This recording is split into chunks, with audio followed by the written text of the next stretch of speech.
Bonjour à tous. Le début du live CalArt, encore une fois cette semaine, pour voir comment les NFT peuvent améliorer votre business. Non, on va pas rentrer si loin, mais en tout cas, quels sont les cas d'usage liés aux NFT dans votre business? Qu'est-ce qu'ils peuvent apporter? Quels sont les différents usages qui existent? Donc, je suis Stanislas Mako, je suis le fondateur de CalArt et de Utip, qui sont deux plateformes disponibles et accessibles à tous. La Utip pour le financement participatif et CalArt pour la vente d'NFT en euros et sans crypto. C'est une plateforme qu'on a lancée il y a plus de 6 mois maintenant. On a plusieurs centaines de transactions qui ont déjà été faites, voire même plusieurs milliers maintenant. Donc, je commence à avoir une bonne vue des transactions qui se passent dans le monde des NFT. Et en fait, je suis de plus en plus sollicité par des entreprises sur comment les NFT peuvent les aider ou à quel cas d'usage ça peut correspondre. Et donc, je me suis dit que faire ce live, ça pouvait être un échange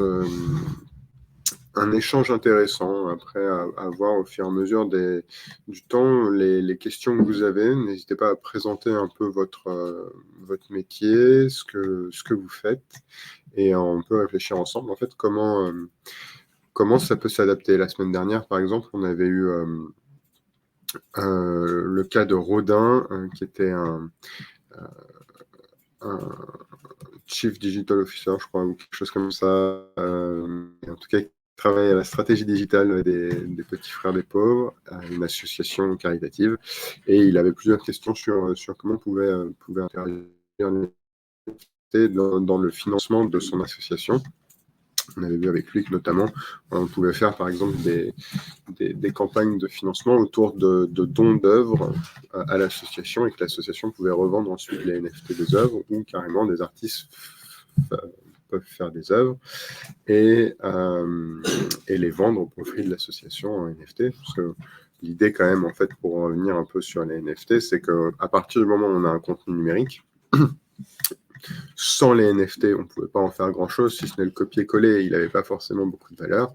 Mais grâce à la technologie des NFT, en fait, on est capable d'amener de la valeur, de sanctuariser en quelque sorte du contenu numérique. Donc, ça apporte potentiellement plein de cas d'usage différents. Le premier cas d'usage, et celui qu'on voit le plus, je pense, c'est la vente d'œuvres numériques. Et en fait, se dire que jusqu'à présent, ce qui était fait sur un ordinateur n'avait pas de valeur. Maintenant, ça en a.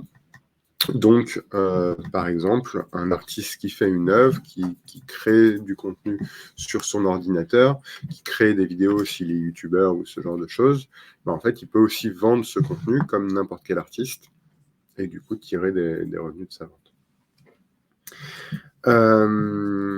En attendant vos premières questions, je pense qu'on peut aborder un premier cas d'usage qui est intéressant, et en tout cas que j'ai eu cette semaine avec un musée. L'idée, en fait, derrière il y a plusieurs problématiques qui se posent pour les musées. Il y a une problématique de revenus, où, bien évidemment, il faut engranger le plus de revenus disponibles. Et donc, pourquoi pas vendre sa collection, ou des morceaux de sa collection, ou des œuvres non exposées en NFT, et du coup, de créer, par exemple, une collection parallèle, une galerie virtuelle, en quelque sorte, où on pourrait voir des œuvres qui ne sont pas exposées physiquement. Mais ça, à la limite, j'ai envie de dire que c'est presque un cas d'usage qui est assez connu. Je peux revenir dessus si vous le souhaitez, mais ce n'est pas forcément pour moi le sujet aujourd'hui. C'était plus l'autre aspect qui est intéressant pour les musées, c'est la fidélisation des visiteurs et en fait le relationnel avec eux. Il y a tout un pan de marketing qui est important, et en fait il y a des éléments dans le parcours des visiteurs pour les solliciter, par exemple pour un livre d'or, pour poser des questions, pour interagir. Et du coup, comment faire pour que ces éléments soient bien utilisés, soient suffisamment utilisés et soient efficaces. on peut très bien imaginer, par exemple, on peut faire gagner un NFT au visiteur en l'échange de sa venue ou de sa participation à un concours ou d'avoir répondu à des questions. Donc en fait, on va avoir, ça peut être sur une borne, ça peut être sur un iPad, ça peut être même fait par le caissier là, ou l'agent d'accueil. De dire, si vous me donnez votre adresse email, je vous envoie un NFT correspondant à soit la visite du musée en tant que tel, ou la visite de l'exposition temporaire qu'il y a. Et en fait, le NFT derrière, qu'est-ce que c'est? En fait, c'est un souvenir. C'est un souvenir pour le visiteur de ce qu'il a, de ce qu'il a vu dans le musée. Et souvent, en fait, on peut garder le billet papier qui va sans doute s'abîmer avec le temps et perdre en valeur, même en valeur sentimentale, parce qu'il va se déchirer, parce qu'on va le perdre, parce qu'on va déménager et qu'on va se dire mais à quoi ça sert tous ces papiers.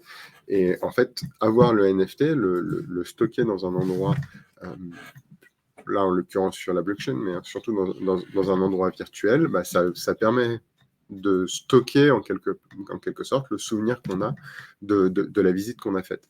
Et du coup, c'est une façon en fait de voir l'utilisation des NFT qui est complètement différente. On n'est pas dans un modèle, j'ai envie de dire, bêtement mercantile où on vend quelque chose. On est en fait dans un modèle où les NFT apportent quelque chose et créent un certain suivi en plus. Et je trouve ça très intéressant parce que ça ouvre des nouvelles perspectives. Parce que ça vient aussi un peu en contrepartie ou en outil de fidélisation, parce que le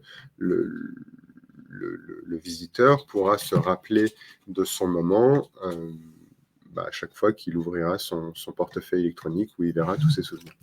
Ça apporte pour moi beaucoup plus de...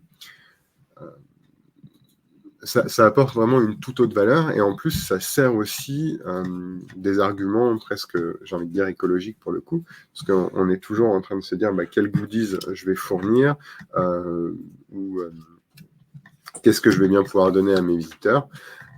En fait, donner quelque chose d'immatériel et qui supporte, donner quelque chose de numérique qui supporte cette émotion immatérielle, c'est hyper intéressant, je trouve, dans un concept écologique, parce qu'il n'y a pas besoin de plastique, il n'y a pas besoin de papier, c'est très rapide en plus, il n'y a pas spécialement de coût de fabrication ni de délai de fabrication.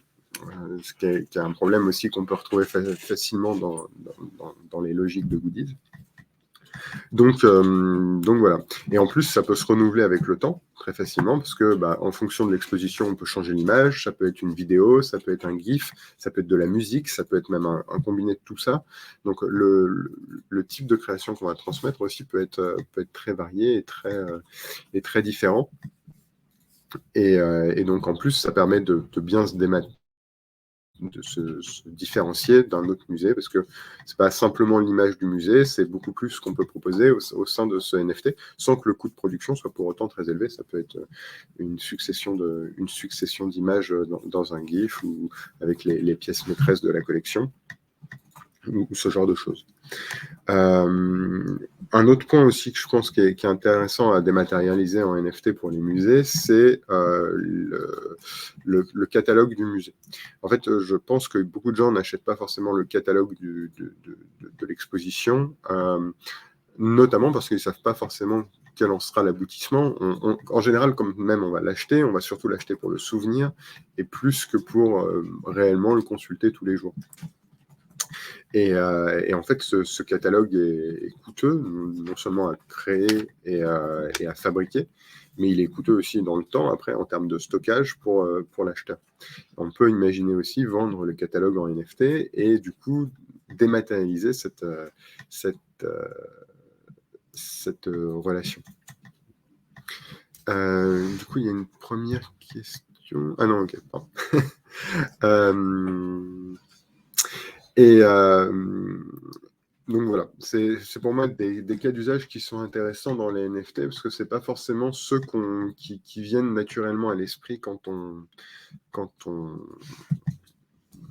quand on voit ce qui se passe sur OpenSea, quand on voit ce qui se passe au cours des collectibles, on va tout de suite s'imaginer à dire je vais décliner, je vais faire une collection de 100, de 100 objets différents et puis je vais la vendre en collection. Je pense qu'il y a vraiment beaucoup plus de cas d'usage que ça derrière et il faut vraiment réfléchir un peu sur la durée, qu'est-ce qui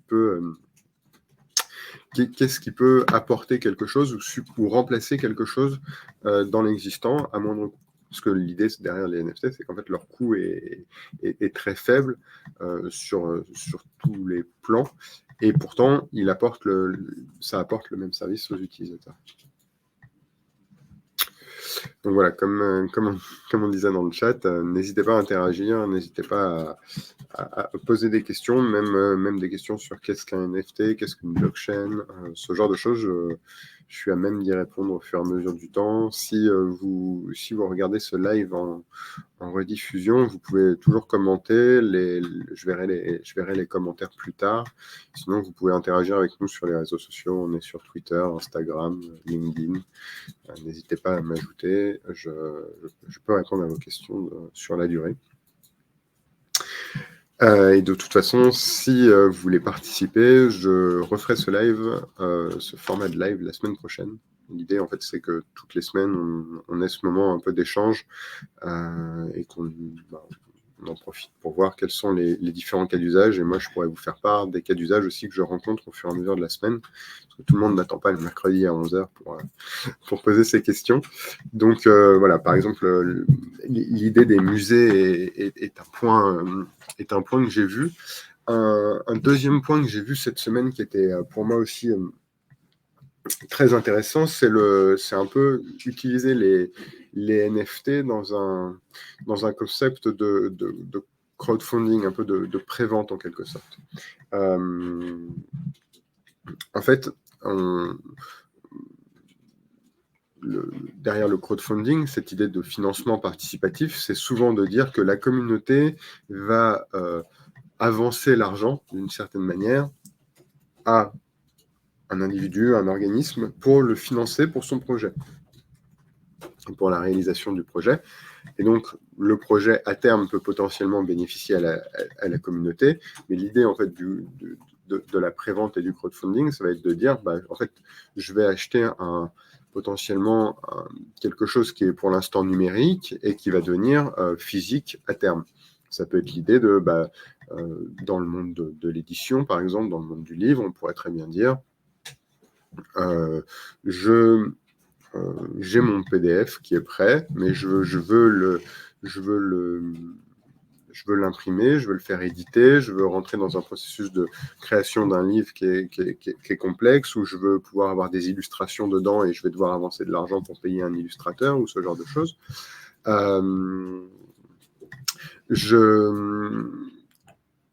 On peut très bien imaginer que cette étape-là se finance au travers de prévente, et pour faire plus qu'une simple prévente, vous allez juste dire, voilà, tu me donnes de l'argent, puis t'inquiète pas, dans 6 mois ou dans 1 an, tu auras ton livre.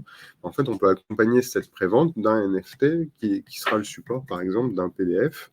Enfin, le PDF sera validé en NFT et sera vendu, et donc X personnes seront bien détenteurs du PDF, et donc auront déjà le livre numérique avant d'en avoir l'exemplaire physique.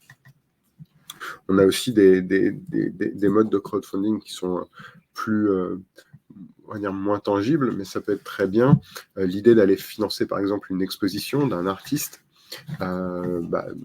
Comment financer l'exposition d'un artiste, comment financer tout un événement autour d'un artiste, autour d'une personnalité. Dans le monde caritatif, ça existe beaucoup. Il y a souvent des centenaires ou des anniversaires de naissance d'artistes ou de gens connus, influents, qui ont changé notre monde. Un moyen potentiellement de financer ces événements, c'est de faire appel aux communautés et de dire, en fait, je vais vous vendre par exemple une série de photos en NFT, des photos qui sont probablement des choses assez uniques, issues de collections privées ou ce genre de choses, mais du coup des photos des œuvres et vous pourrez les acheter, devenir l'unique propriétaire de cette œuvre. Et en fait, l'argent qu'on va collecter grâce à cette vente permettra de financer une exposition, financer un événement autour de l'artiste, et du coup, de permettre de faire rayonner l'artiste à sa date anniversaire, à l'événement que vous souhaitez célébrer. Il y a vraiment plusieurs façons d'utiliser les NFT et de les utiliser comme outil de financement participatif.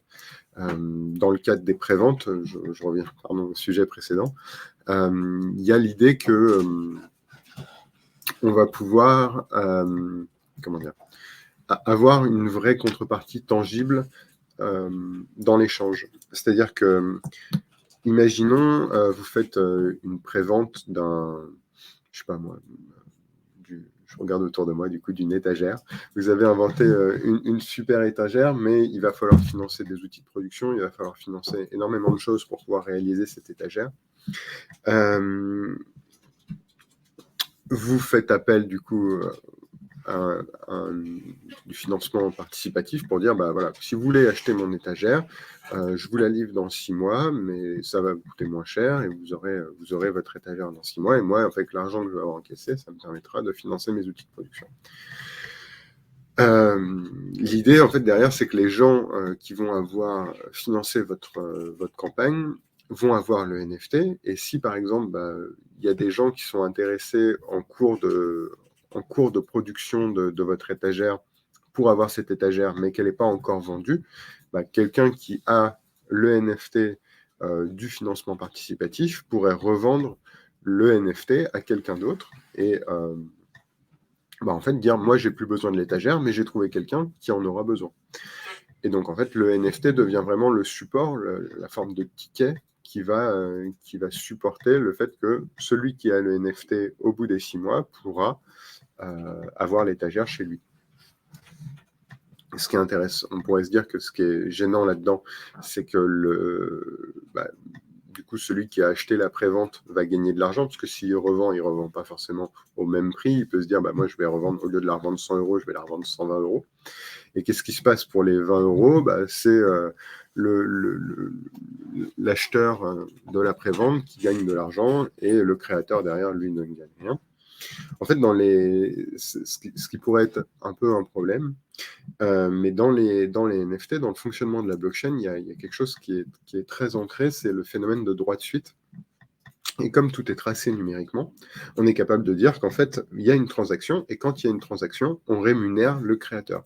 Donc, par exemple, sur la plateforme calart.io, quand vous vendez une œuvre pour la première fois, vous touchez l'argent de votre vente. Mais si l'œuvre est revendue par la suite par le premier acheteur, en fait, vous allez aussi toucher un pourcentage de la vente.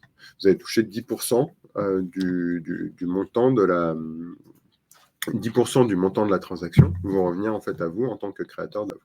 Et ce qui est intéressant, c'est que là, dans un phénomène de prévente, on a du coup de l'argent qui revient pour alimenter le projet. Imaginons qu'on reprenne l'exemple des 100 euros. Et que du coup le premier acheteur revend le NFT à 120 euros, là il y aurait 12 euros qui iraient directement dans la poche du créateur du projet à l'origine. Donc en fait, soit ça pourrait participer à le rémunérer, soit ça pourrait participer à améliorer le projet.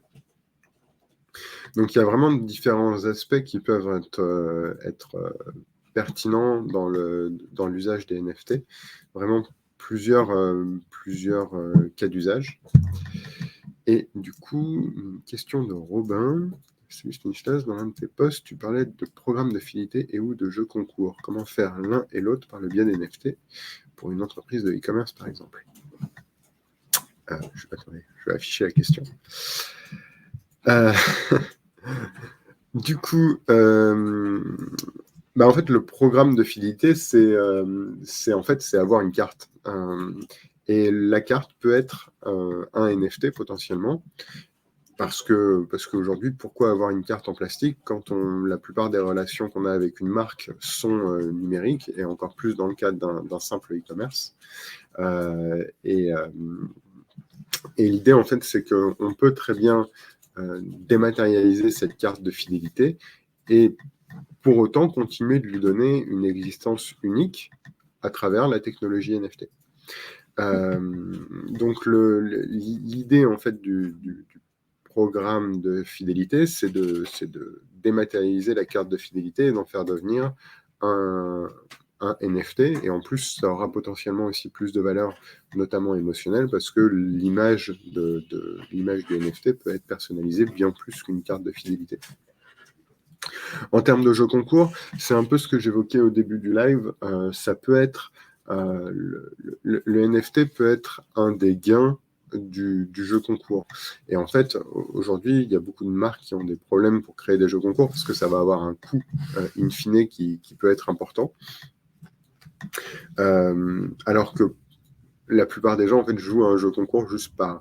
Alors il y a forcément l'appât du gain et peut-être du gros gain, mais en réalité pas forcément. Et fondamentalement, la valeur du gain influe, mais n'est pas de 0 à 100%. En fait, on peut avoir des petits gains et des petits gains suffisent à justifier la participation à un concours.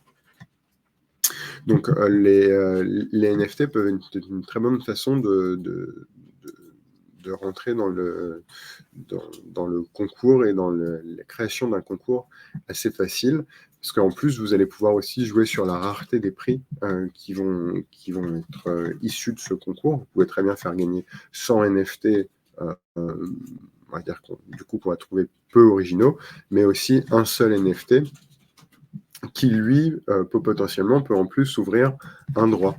Parce que c'est là, enfin, on peut très bien dire qu'un NFT, donc, qui est quelque chose de numérique, ouvre un droit dans l'univers physique.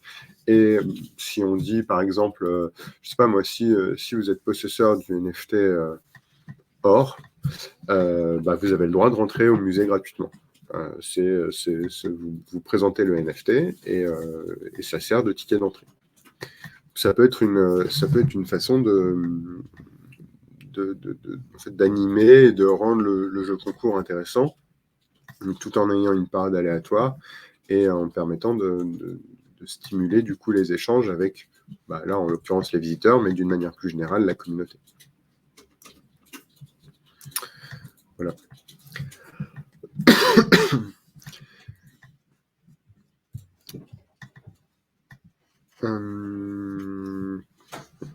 Du coup, moins de questions aujourd'hui que dans le live précédent, mais je pense que c'est pas fondamentalement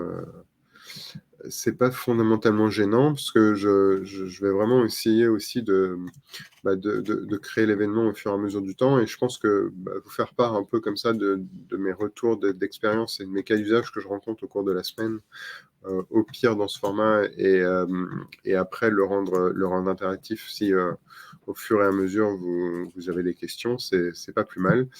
Et mine de rien, la semaine dernière, j'ai eu pas mal de questions aussi en rediffusion.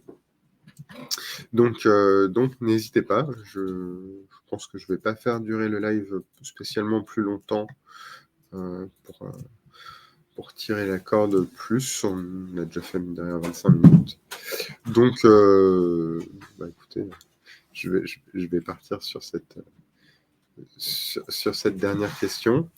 Et comme la dernière fois, je me suis amélioré donc là, on utilise l'outil StreamYard pour faire la diffusion. Et je me suis amélioré dans l'utilisation. Donc je vais vous mettre aussi une petite musique de fin, Lofi, le temps de terminer cette vidéo. En tout cas, merci de votre attention. J'ai vu passer des gens au fur et à mesure du temps. Et puis, mercredi prochain. Au revoir.